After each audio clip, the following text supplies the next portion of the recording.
All right. Well, as I mentioned when we were chatting before class, I wanted this to be kind of a nice, quiet, peaceful type of a class. So when we get into some of the holds after I've given the cues on setting yourself up, I'll be a little bit quieter than usual.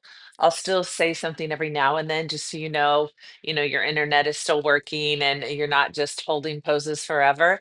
But I will be on the quieter side. And there's a few different reasons for that. One of the reasons that I mentioned before class, if you're taking this class live, it's like 111 heat index the last I checked. And when we're really in our senses, it can be heating for the brain, especially things that have to do with the eyes. So we do want to, if possible, I know I have lights on because I'm filming, but those of you at home, especially as we get towards the end of class, you might even want to like dim your lights or even close the blinds or cover your eyes at some point when we get towards the end because that'll help cool everything as well.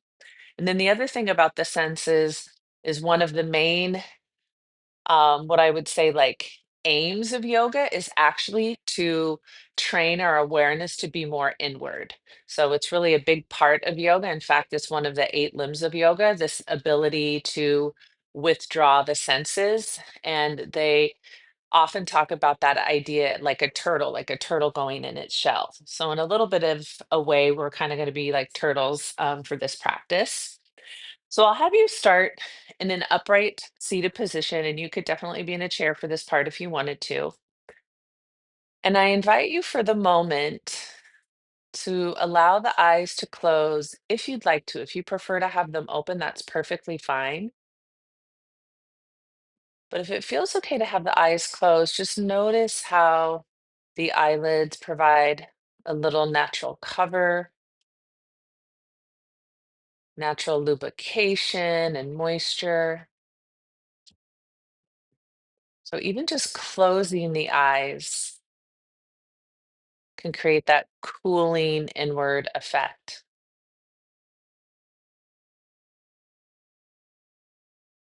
And now that we've cooled the eyes a little bit, we're going to use them for a practice. So we'll open up the eyes again. And then I'd like for you to look around the space that you're in. So if you're in a room or if you're practicing outside, look around the space and identify four different objects. So as I look around, I'm noticing this orchid here on my shelf. I'm making notice of that. I'm noticing my desk chair over in the corner. So just like I am, identify four different things in your space, fully taking in those objects, drinking in the qualities of that object. So we're really utilizing the senses so they know they deserve a little break. And after you've noticed four objects in the room, at this point you can have your eyes open or closed. And I want you to notice what you can hear. So for me, I automatically want to close my eyes. I want you to see if you can identify two different sounds or sources of sound. So one of those things might be my voice. Maybe you have music on, or since it's a hot day, I can hear my air conditioner. I can also hear my dogs upstairs because my daughter just arrived to get her leftover birthday cake. Just noticing the sounds in your environment. And then we're just going to allow those sounds to be there. And then the final part of this is eye palming. So you'll get your palms and you're going to rub them together nice and vigorously so that you create a little bit of warmth. So you really want to feel that warmth. And then you palm the eyes by cupping your palms over your eyes. So there's just a little bit of warmth and energy radiating toward the eyes so the eyes can soak up that soothing, nourishing energy. And we'll do that one more time. So rub your palms, create a little bit of heat, and then cupping the eyes, soothing the eyes, telling your eyes they've done their job and that they have the next 45 or 50 minutes off so that anytime you want, you can close those eyes. And then as you're ready, we'll rest our hands on our lap. And our little chat before class, we had a lot of people saying they wanted shoulders. So we're going to start with a little bit of shoulder stuff. Let's roll the shoulders up and around, and shrugging off your day.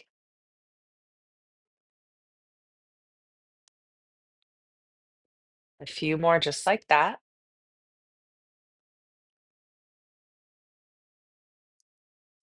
All right. And then one of my favorite stretches for the neck and the shoulder is to take your left hand to the center of your back, and then your right hand will hold on to the elbow.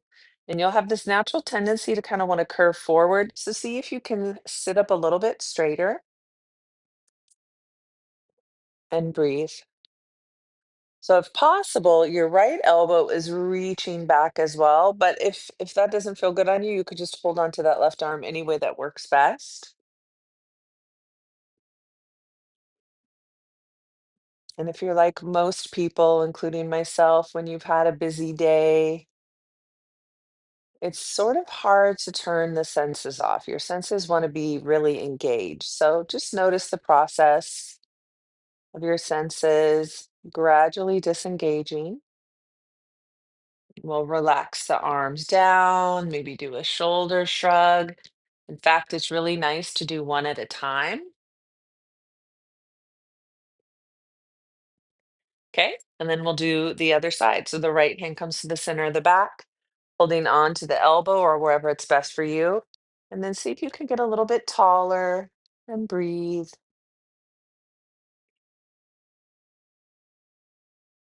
Think about softening your jaw.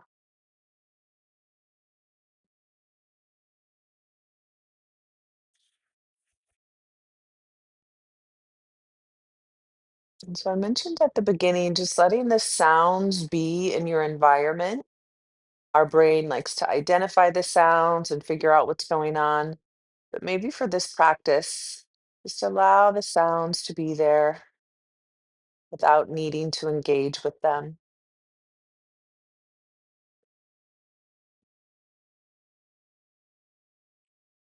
Fantastic. One more time, looping the shoulders, either both at the same time or one and then the other. All right. And then one of my favorite ways to work with the upper body is the heart roll. So I'm definitely going to use two blankets. I was on my computer almost all day today in meetings, so I know I'm going to need two blankets. Everyone for sure will want one in this rectangular shape. Then you're going to roll it from the long edge, anywhere from about half of the way to all of the way.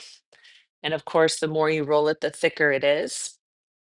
And then I also like to have a blanket for my head that makes sure that I don't do too much because for a lot of people, myself included, if I overstretch this area, it kind of backfires on me. So I like to be in that less is more. You'll lower down your shoulders right above the blanket roll. And then you decide if you want to have a pillow or blanket under the head. And then this will be our first pose where I'll go 2 minutes without talking. So that'll be the whole time that we're here. So know that I'm still here. I'm still practicing with you, but that will allow a little bit of quiet.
If the quiet is too loud for you on this particular day, you can always add a little bit of music into your space.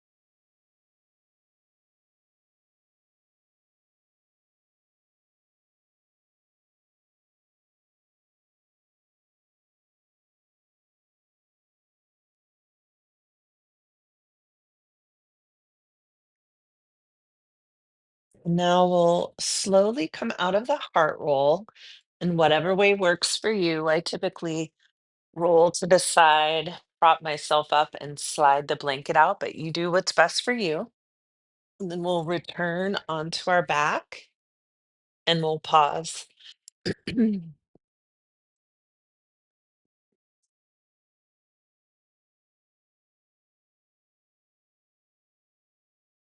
Tuning in to all that space that you created, the front of the chest, the back of the heart, the shoulders.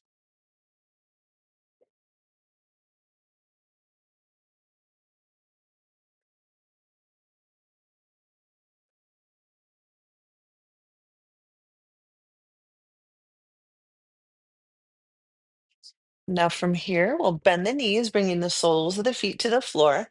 Another request we had at the pre-chat or the pre-class chat was hips. So let's cross our left ankle on top of the right thigh, feeling free to keep your right foot on the earth or to hug your right thigh into your chest. And just allow your senses to rest.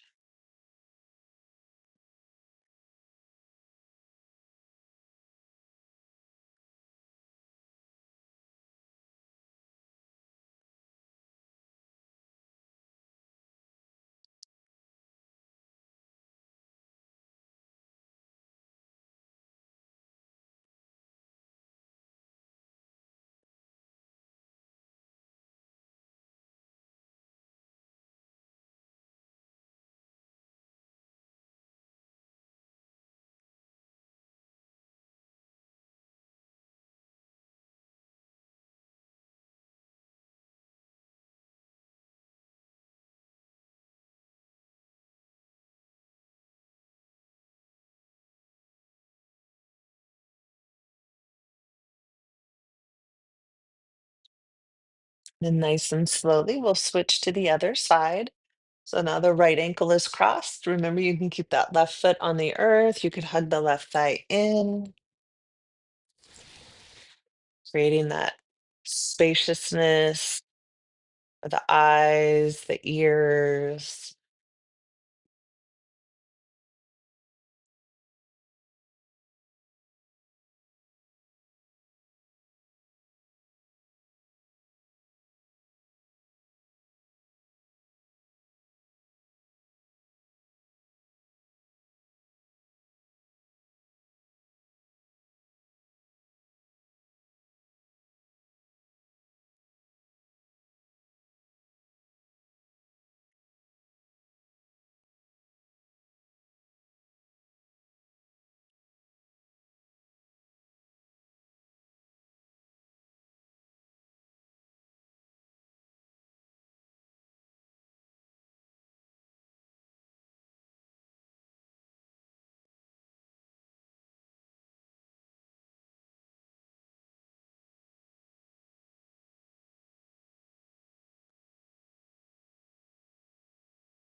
And then nice and slowly, we'll come out of that supine pigeon stretch, pausing in constructive rest with the knees bent, feet wide.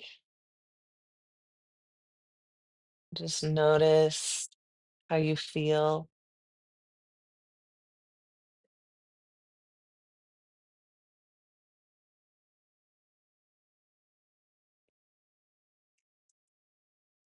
So for our next movement, it's very possible you might want to have one or two blocks available.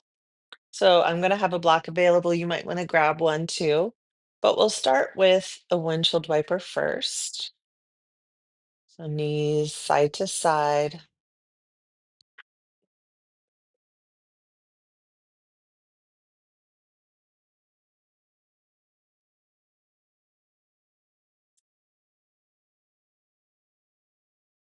And then the next time your knees are toward the right, we'll actually hold the pose. So ideally, you're keeping your feet as wide as your yoga mat because that's going to allow you to get into the top of the left hip flexor a little more. But as your legs are sort of settling in, it's very possible you'll want some support for your joints. So a block is an easy tool. It could be a pillow or a blanket. So if you feel any discomfort, and whether it's the knee, the hip, or the foot, and you want to add that support so that you feel comfortable.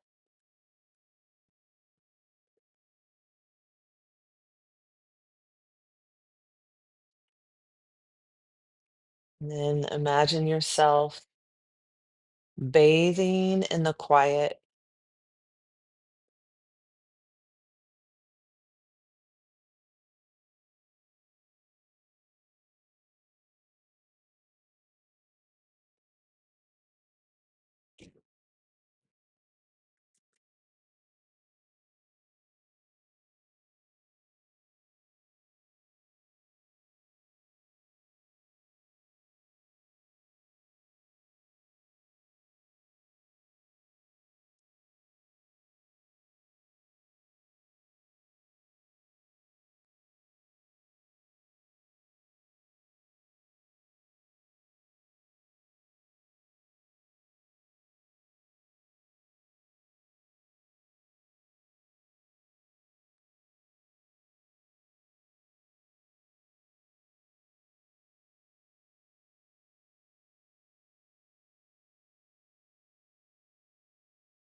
Nice and slowly, we'll transition the knees to the left.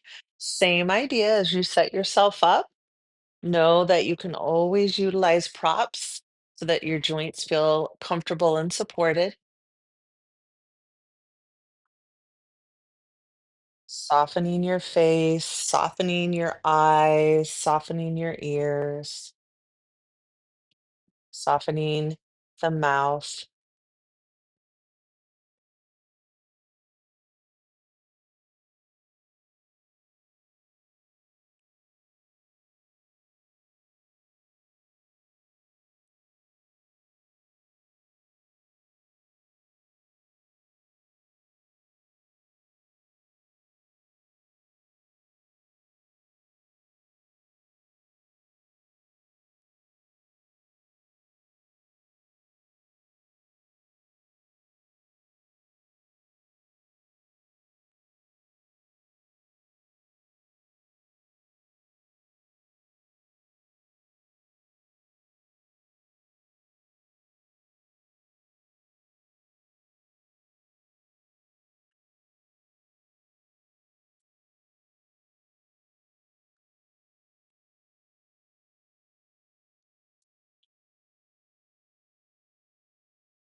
One more breath here,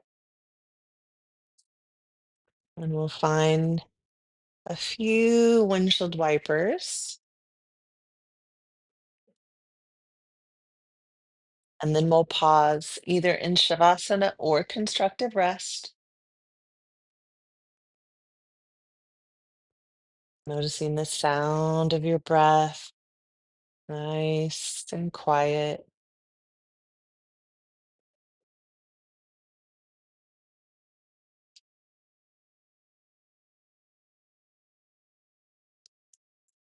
All right, so this next position that we'll do will involve a bit of instruction from me just because I want to give two options.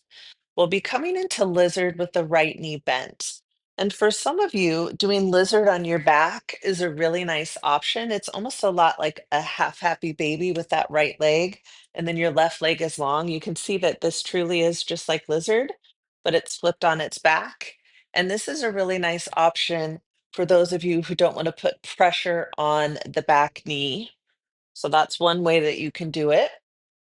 The other way that you could do it, your knee is happy about it, is I like to use a blanket under my knee, and we'll also have the right knee bent.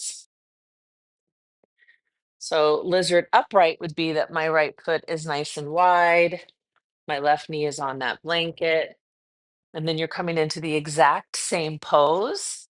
It's just the opposite orientation to the earth. So the thing is, you just want to decide based on your knee and also your mood. Maybe you don't want to be upright at this point.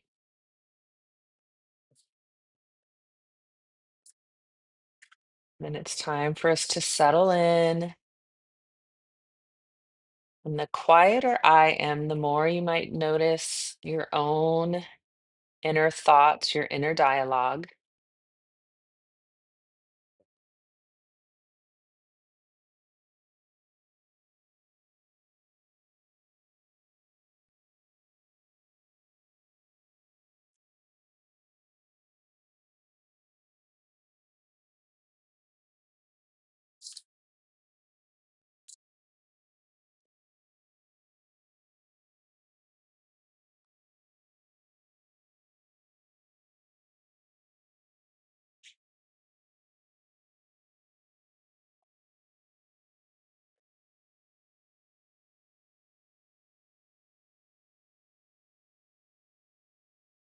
Just a couple more breaths here.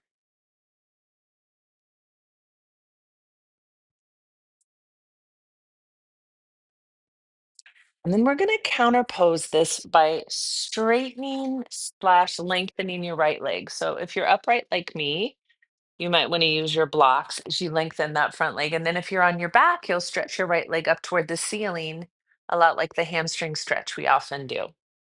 So we're just taking a couple of breaths here to counterpose, lengthen that front right leg.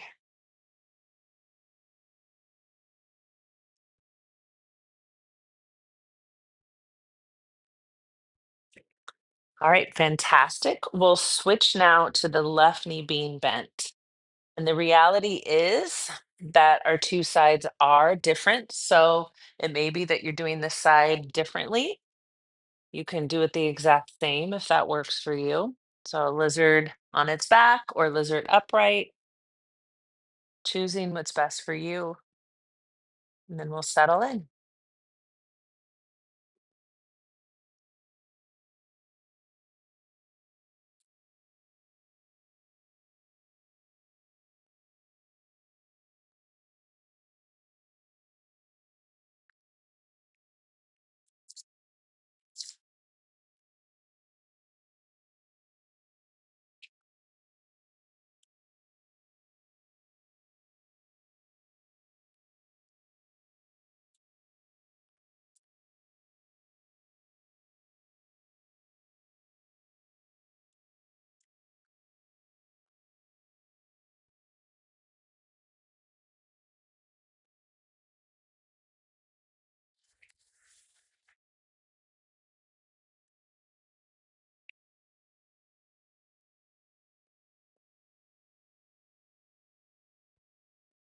And then the counter pose, lengthening the left leg. Again, you can do that on your back or you can do it upright. Just several breaths here to stretch that left hamstring.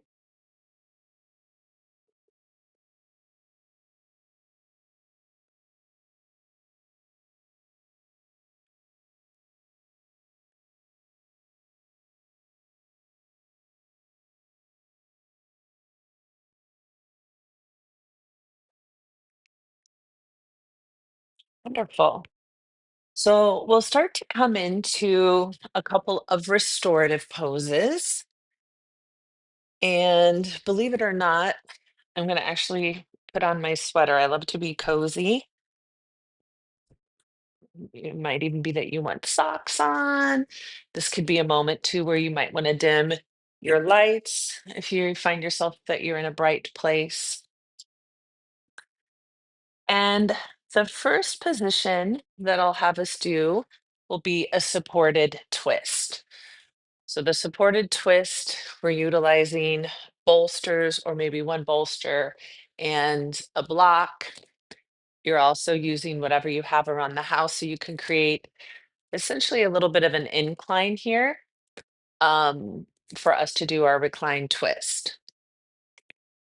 Twisting to the right is most traditional. You could twist to the left first if you wanted, but if you're twisting to the right leg will be the one on the bottom. And for some people, a blanket between the top and the bottom leg is really supportive. So I think I'm going to add that today, but it's optional. So that right leg is very close to the base of the bolster. And then you'll turn yourself, angle yourself towards your supports, lengthening your spine and lowering. And we'll be here for 3 minutes of nice, calm, quiet.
Nice and slowly we'll transition to the other side for another nice 3 minutes of quiet.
And transitioning nice and slowly.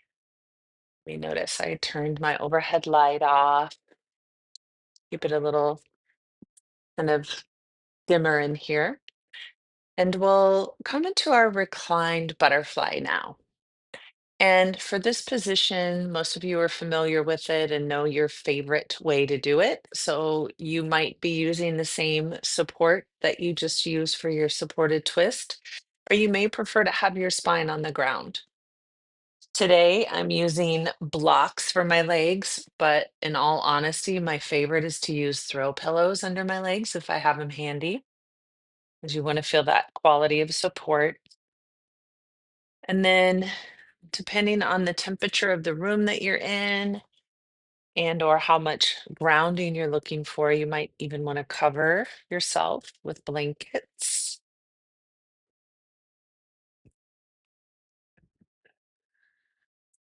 And then for reference, we'll be in our supported reclined butterfly for 5 minutes, which is how long we're usually here. So it'll be 5 minutes of a nice, quiet, nourishing lack of engagement of your senses.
Notice if the quiet is starting to feel a little more comfortable.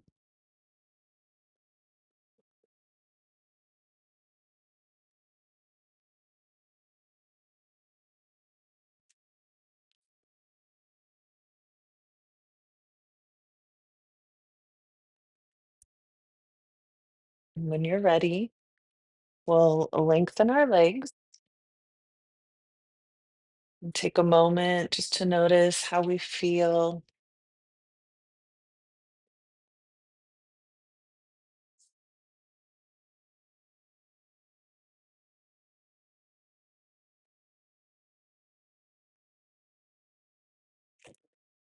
Transitioning now to your back.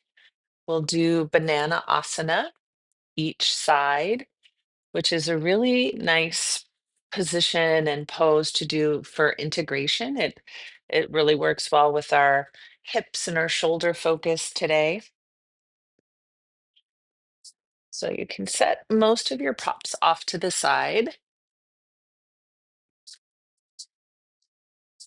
and we'll come on to our back. And once you get to your back, pause in Shavasana, that center line. Your spine is the center, and your limbs just grow out like limbs of a tree in each direction.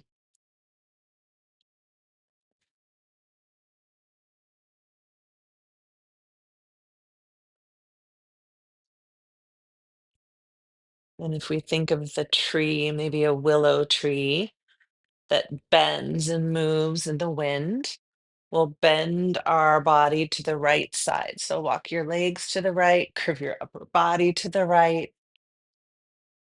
And then this is where you're deciding for yourself whether you want to keep your legs side by side or cross one or the other ankle on top. Then that other option as well is that you can take your arms overhead or rest them on your torso.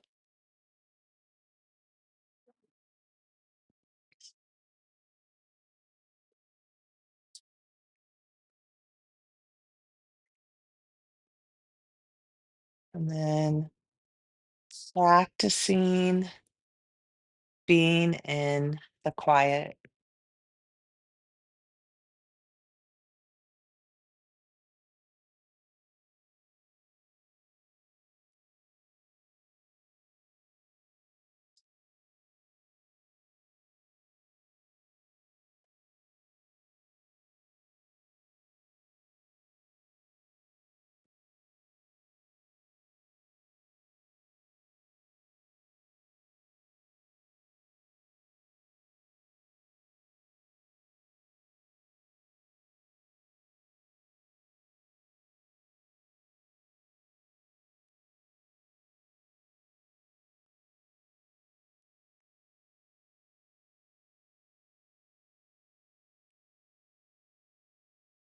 Letting your eyes rest.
All right, so we'll come to the center, pause, feel your spine almost like the tree trunk of your tree.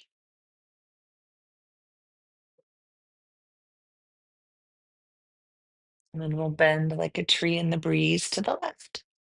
Excuse me. So the legs to the left, the upper body to the left, deciding if you like your legs side by side or to stack an ankle on top, and then arms wherever they are best suited for you.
And one more time, returning to the center and pause and notice.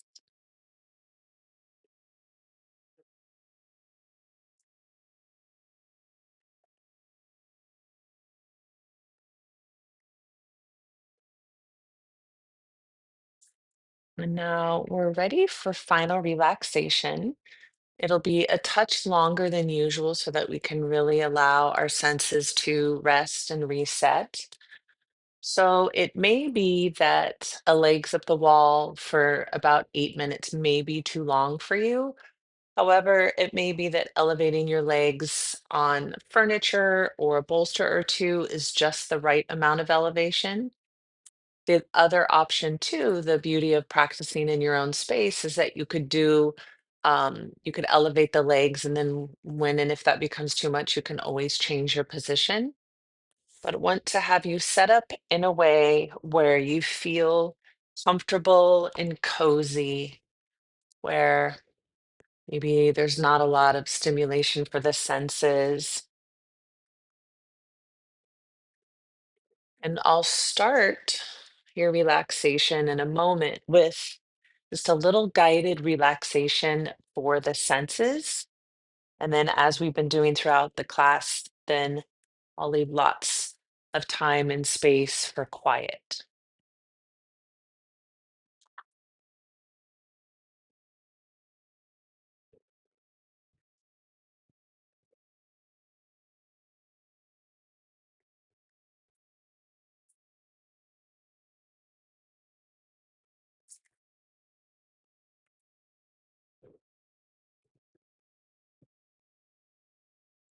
So setting yourself up in a position that feels supported and comfortable.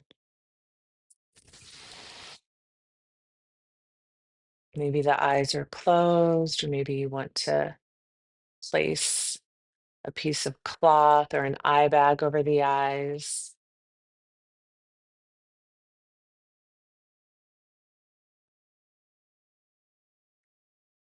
There's a practice in Yoga Nidra of 3 rings. So if you imagine your body lying on the earth or lying on the couch, we're going to imagine, just like we were in kindergarten, that we are lying on the ground and we get a piece of chalk and just outline around the body, just a general outline of your body. And imagining that outline will filter out any distractions in the form of sight. So you're imagining that outline is filtering out any visual stimulation.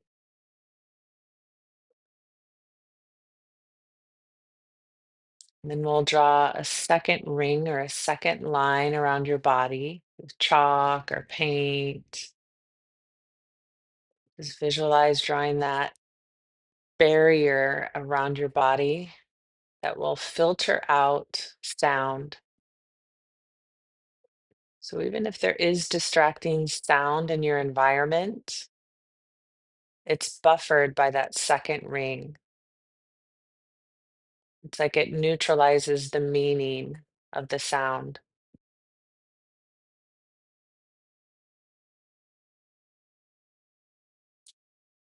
And then for good measure, we'll do a third tracing of the body, a third ring around the body, a final buffer to any external distractions.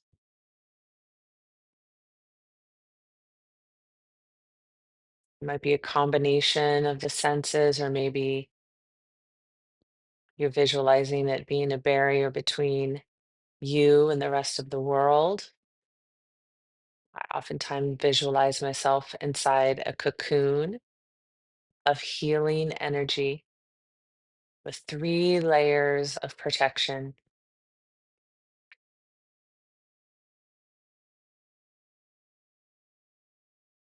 Now, as you're inside that cocoon or bubble, find your awareness at your eyes and relax all around your eyes, the eyelids, the eyeballs, the diameter around each of your 2 eyes. Your eyelids like a soft blanket, providing coverage and lubrication for your eyes.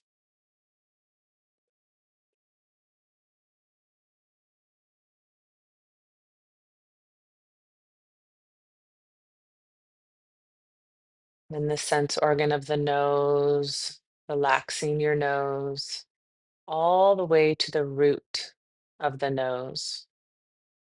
It almost merges between the eyes and at the base of the brain.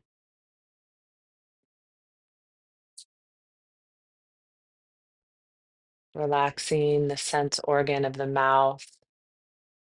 You can even moisten the mouth or the lips if you need to, and letting the mouth relax and soften.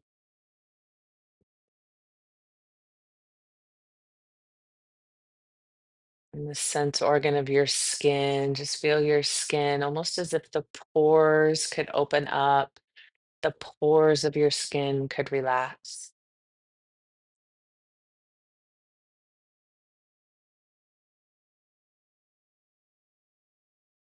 And then lastly, find your awareness at your ears, almost imagining the architecture of your ears like the architecture of a seashell, relaxing and softening your outer ears, relaxing and softening the interior of your ears,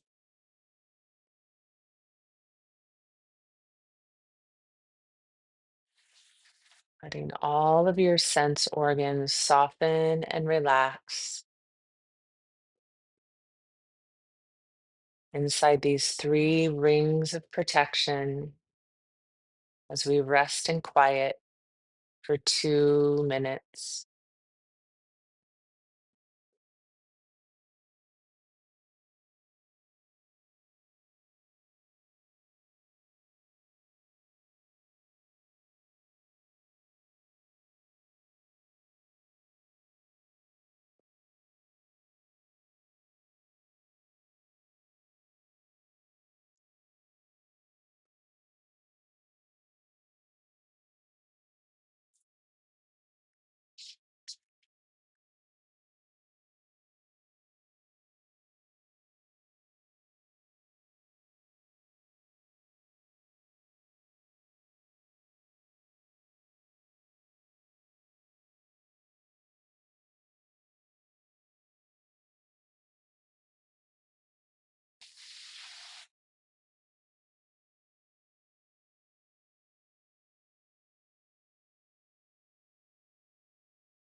Feel as if you were held on a cloud,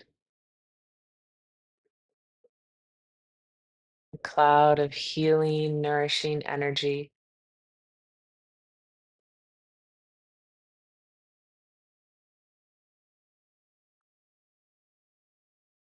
And then deciding for yourself if you want to dissolve or erase one or two or all three of those rings of protection around you. Maybe you want the rest of your evening or your day to be very quiet, and you could keep one filter, one ring around you. Maybe you're heading off to bed, so you could have all three. Maybe you're going to do something where you're required to engage a bit more and you need to dissolve all three rings.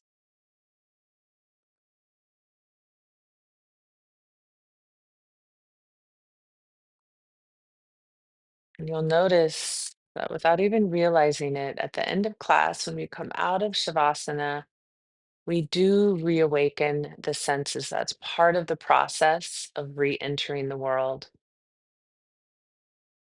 So you might start by moving through your fingers, which awakens your sense of feeling. Same with any movement through your feet and your toes. You might naturally start to notice sounds in the distance, sounds closer in. You might want to open your eyes or have a soft gaze. And then feeling free to stay as you are and give yourself more time to reintegrate. Or if you feel ready, you could also choose to come to a seated position.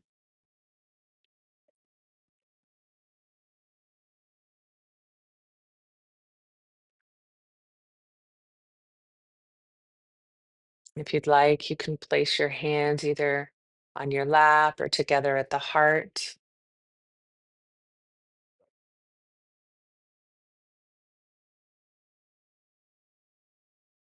And I thank you for your practice of yoga.